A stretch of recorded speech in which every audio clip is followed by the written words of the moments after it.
Hello children, how are you?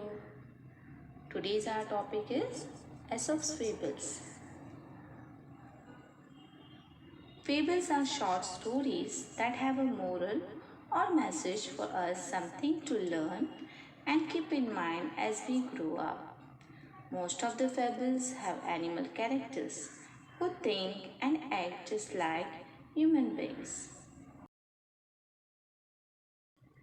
It is believed that many of the fables were first told by a wise person called Aesop. Aesop lived hundreds of years ago in a country called Greece. His stories became so popular that people passed them on from generation to generation. Many proverbs and sayings that we use today are based on these fables. Here are two well-known fables.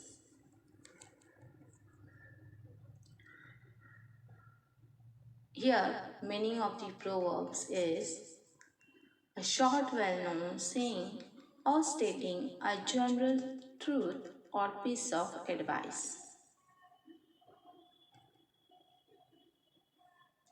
So, our first fable is the stag at the pool. Stag means a male deer.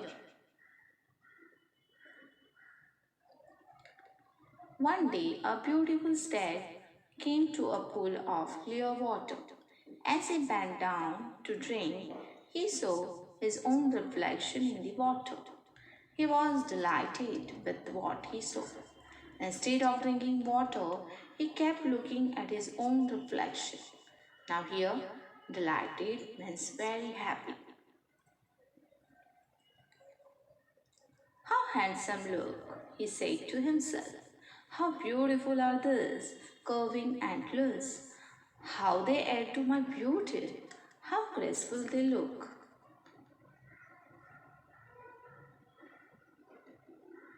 Now here, antlers means branched horns of male deer.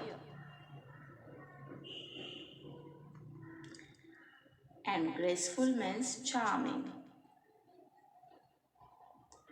Then he moved nearer and saw his legs reflected in the pool.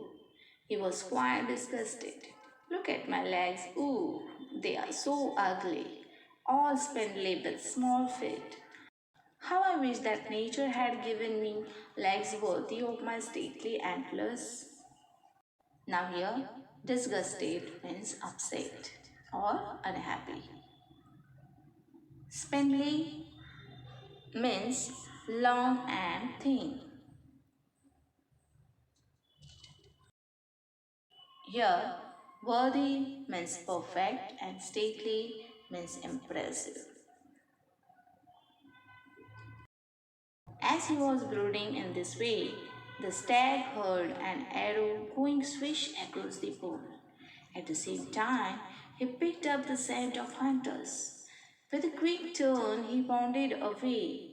His legs carried him swiftly into the forest. The hunters were hot on his trail, but they were no match for his speed. Soon the stag left the hunters far behind. Here, brooding means worried. Swish means move with rushing sound. And bounded means run. Hot on his trail means very close to catch.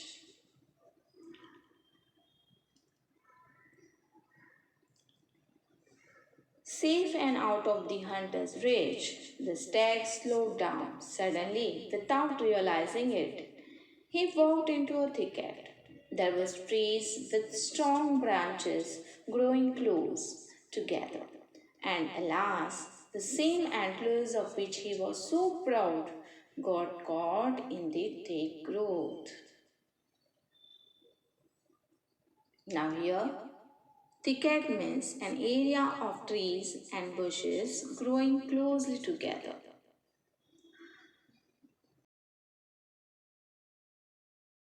The stag tried to shake himself free, but the more he struggled and more entangled His antlers got in the branches.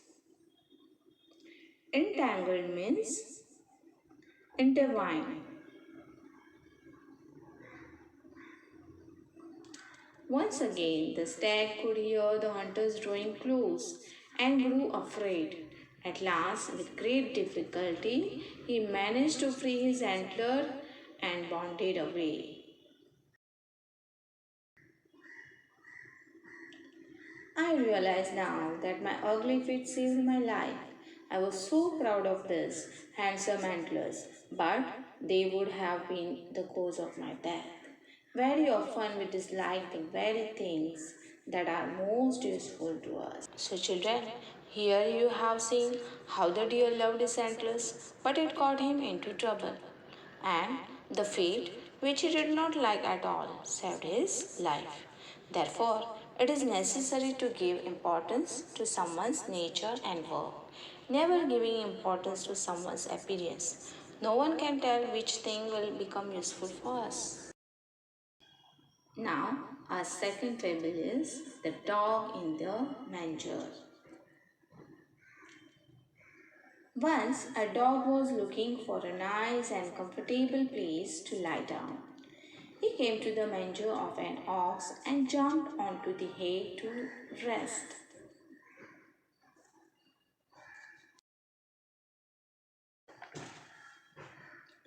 Here, the manger means long open box in a cattle shed. Cattle eat hay kept for them in the manger. And hay means cut and dried grass used as food for animals. It was a very hot afternoon. After a while, the ox returned from the field. He had worked hard in the hot sun and was now quite hungry. He stood in his stall and was planning to eat the hay that was put in the manger for him. Now, here, stall means a part of a cattle shed or stable. Generally, each animal has one stall for itself.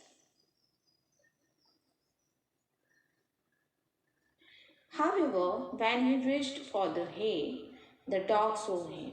Standing in the manger, he began to bark loudly at the ox. Each time that the ox came near the hay, the dog snarled, barked, and snapped at the ox. He would not allow the ox to eat his hay. Now, here, snarl means make aggressive voice by showing teeth. Oxen are generally peace loving and patient animals. But finally, the ox got upset and spoke firmly. Dog, if you wanted to share my dinner with me, I would not mind it. But you neither eat the hay nor allow me to enjoy it. It is of no use to you. Then why don't you let me have my favorite food? Don't begrudge others what you don't enjoy yourself. Now, here, patient means able to accept or tolerate all problems. Here, begrudge means be unwilling to give or be unhappy that someone is getting something. Children, we learn from this story that something that is not beneficial for us, but if it is necessary for others, then let him use it without asserting your authority over it. One should never be unhappy with the happiness of others. So, children, I hope you understood these two stories very well. Keep in mind these beautiful thoughts forever. So, bye. Thank you. Stay home, stay safe. Take care.